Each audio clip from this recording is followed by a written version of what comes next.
So it was supposed to be one of our normal investigations we do. We got information from a very respected Ghanaian that what they are doing to that restored forest wasn't good and we should investigate. So we set out on Sunday. We reached there around 9:30 a.m. and we started our investigations. In fact, when we flew the drone initially, there was nobody on site. But when we approached, we saw two young men. We greeted them, went about doing our investigations. And then when we flew the drone, it went very far and we're picking the feed. Then I overheard him call somebody on the Motorola and said, there are some media men here, so come. So, you know, it rang a bell in my ear. So I told the guy to bring back the drone. And before the drone could land, there were over 10 heavily built men, all of them armed with pump-action guns and rifles. So they approached angrily and asked us why we are filming the grounds. So they seized the drone. Even before it would touch down, one of the guys reached out and grabbed it.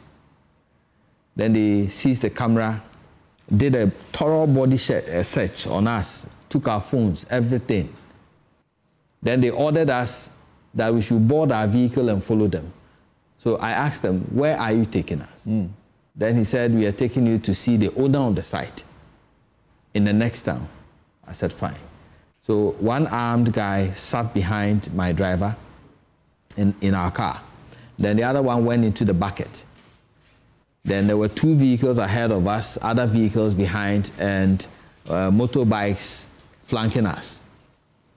So we drove for like 20 minutes. We got past the town that they said we were going, and they were still going. So I stopped the vehicle and I asked them, where are you taking us?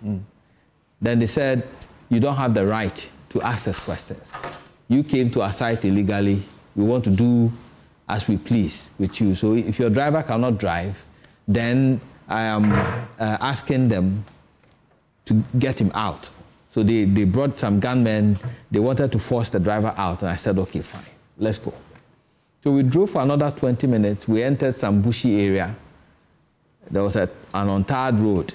Then they stopped the vehicles and asked us to get out. So at that point, I was really scared because I didn't know what they were going to do. Are they going to shoot us?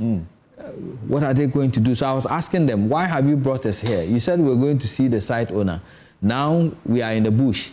So what are we doing here? Then before I could say, Jag, two hot slaps from behind and they pulled me out.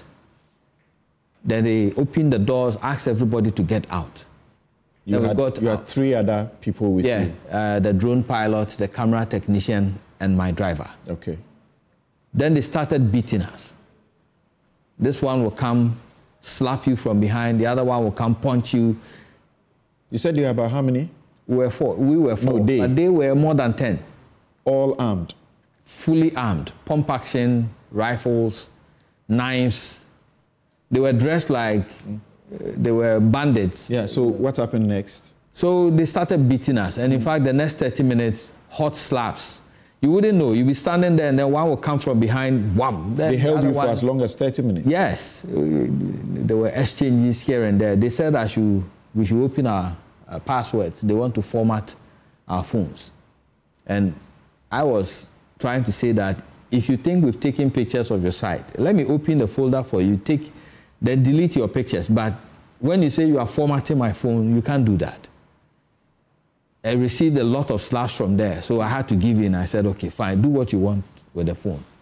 Then he was trying to do it. He was asking of my Apple ID.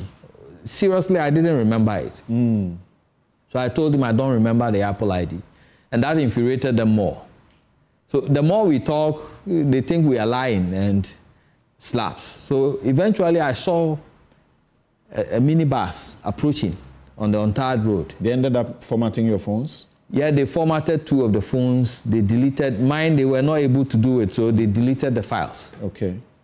Then I went in front of the bus and it stopped. Then I yelled at the driver that we are journalists. I mentioned my name. We work with multimedia. They are trying to kill us. So help us. Then the driver stopped the vehicle, wanted to get out. Then they surrounded the bus with their guns and asked him to move. So he moved the vehicle. So I think it was at that time that they realized that somebody has gotten to know, so they have to leave. So then they grabbed a bag in my vehicle. It contained drone batteries, headset, tablets, and other things we used to operate the drone. Then they left. They abandoned you guys there? Yeah. So we went to the nearest town, Mansonkran, and we wanted to file a case with the police there, but they said they did not have jurisdiction, so we should go to Mansour Dubia. So we drove to Mansour Dubia, we filed a case, we were given forms to go to the Agro-Esum hospital. Then when we came back, they gave us 8 people, 8 police personnel armed. We went back to the site and we met them. They were there, this time without their guns. But there were heated verbal exchanges with the police. Some of them saying it is their government that is in power. They are not entering any vehicle with any police.